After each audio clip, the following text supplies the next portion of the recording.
If you've been tuning into the live streams recently here on the channel, you will have noticed that I've been doing a lot of investigations. Now, a lot of you are going to be aware of the reason why I'm doing these investigations, but unfortunately, due to the way that the YouTube algorithm works, I'm going to have to assume that there are going to be people that are going to run into this video that are not going to be aware of why I'm doing it, so forgive me for the repetition, but for those of you that are not aware why I'm running as many investigations as I am, it is because I want to raise my Anomaly research level to the cap, which is currently 100, and once I reach the cap, I want to generate a bunch of Anomaly quests by doing the quests, picking up all the curio, doing all of these things to generate a wide variety of quests until I find the most cursed quest imaginable, like I'm thinking something that includes an Apex or Zuros, a Rajang, a Volstrak, something like that.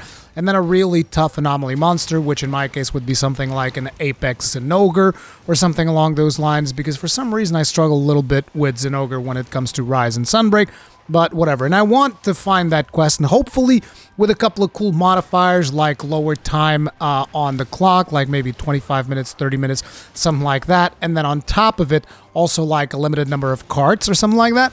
And then I really want to optimize a set to the best of my ability to try and beat that quest.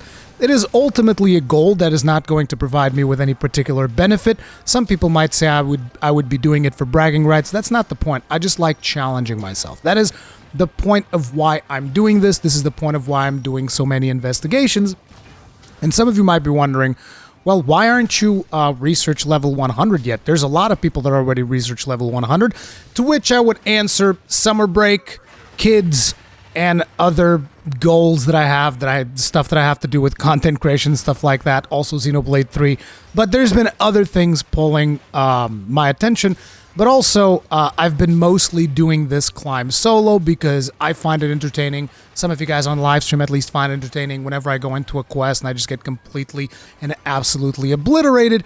But the main point is investigations have been a massive source of fun for me in Monster Hunter Rise Sunbreak ever since they were introduced with Free Title Update 1. Now, the title of this video is Investigation Should Become a Core Feature of the Monster Hunter franchise, and one of the things that I would like to get out of this video is feedback from you, the Monster Hunter community. I want you guys to let me know if you like investigations, yes or no, and why that is. Hit up the comment section and let me know. I'm looking to get opinions, like maybe you feel that investigations prevent you from getting a sense of completion because there's always new quests popping up so long as you are going after investigations, which was actually a topic that I seem to remember discussing with Gaijin a little bit ahead of the release of Rise in the Third Fleet podcast, where he told me that he preferred like the traditional quest system, which is a fair point. Even at the time, I seem to remember, no, I like investigations. Like, I can see the point of like, oh,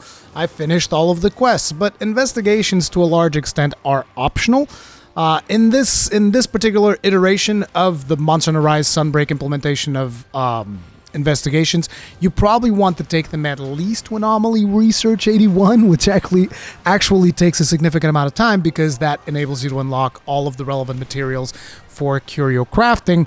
But for the large part, it is optional, and you can still like complete all of the main quests if that is something that you want to do. As a matter of fact, I would like to hear from Gaijin in regards to this topic, but unfortunately, Gaijin is still in Eorzea. Well, I mean, I say unfortunately, but it's like, you know, I'm happy that he's enjoying himself in 14, but I know that a lot of people want to see him back on the Third Fleet podcast. But for now, we got to give him time, guys. This is his first MMO ever, and he's got that MMO fever. Let him enjoy it as much as possible, and when he's ready, he'll come back and we'll do more podcasts. Don't you worry about that. But anyway, getting back on topic, I want to hear from you guys as to how you feel about investigations, so hit up the comment section and let me know.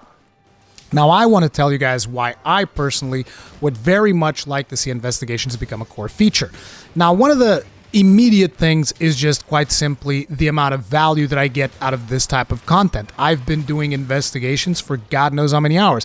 I would imagine that right now on this game alone, I'm probably over 100 hours in on investigations alone. I would be surprised if it's any less than that. Like, there's no accurate statistics that I can go and confirm this by, but I would be surprised if it's less than 100 hours because I've been grinding this pretty steadily.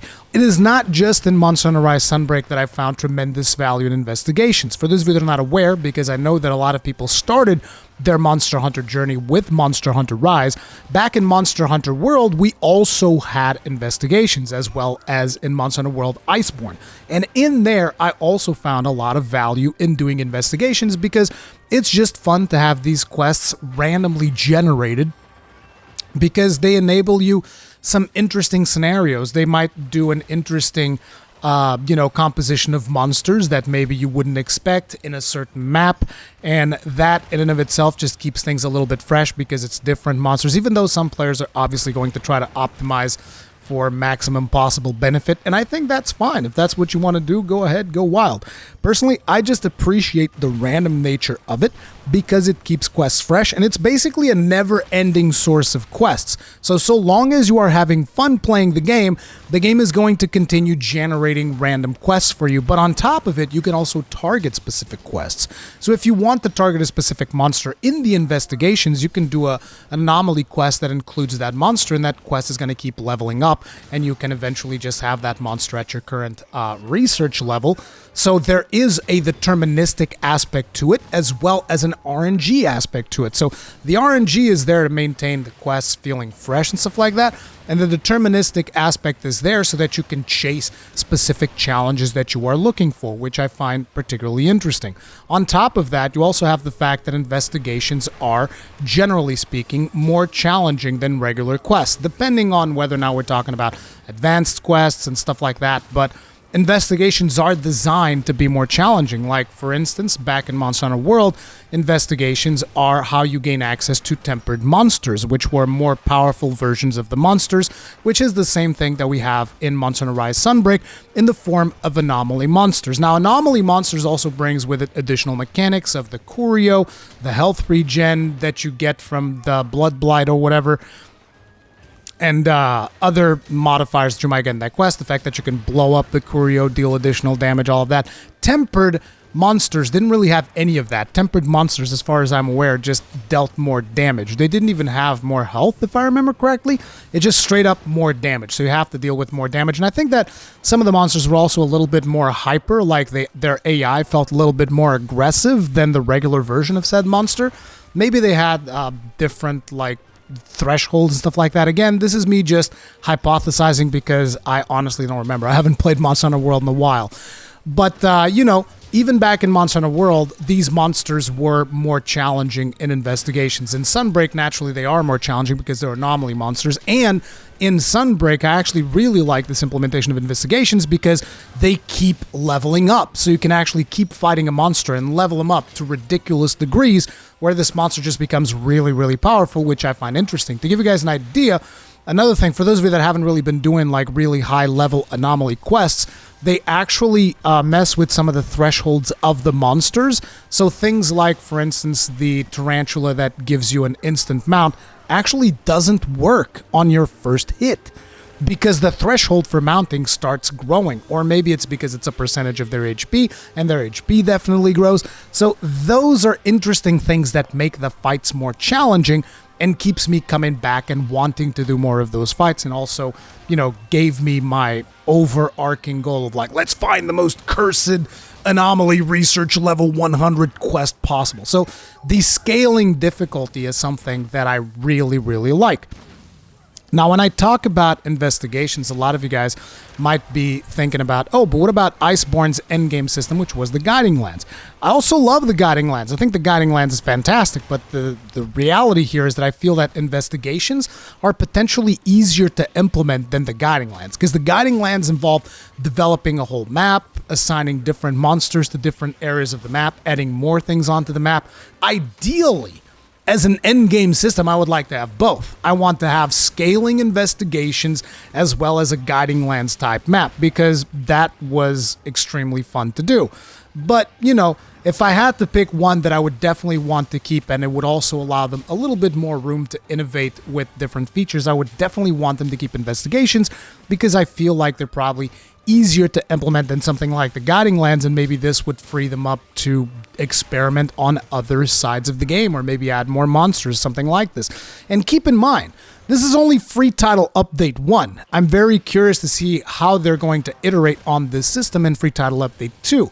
I predict that they're probably going to add additional ranks to the Anomaly research. Obviously, we're going to have new Anomaly monsters. They're going to add more existing monsters to the pool of Anomaly monsters, and obviously new monsters as well, such as Flaming Espinas and stuff like that.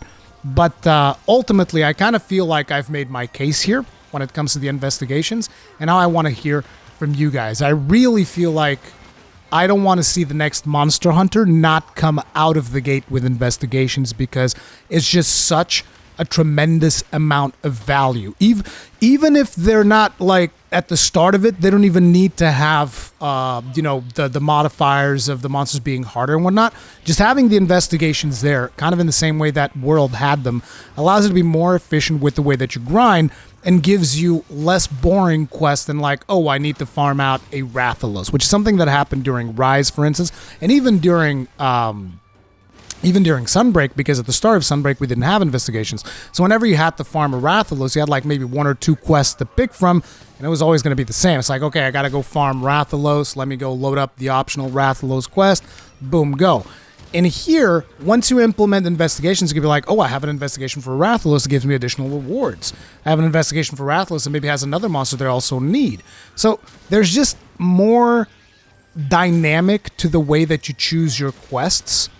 And in my opinion, it's a win-win situation. But again, I want to hear from you guys. Let me know how you feel about all this in the comment section down below.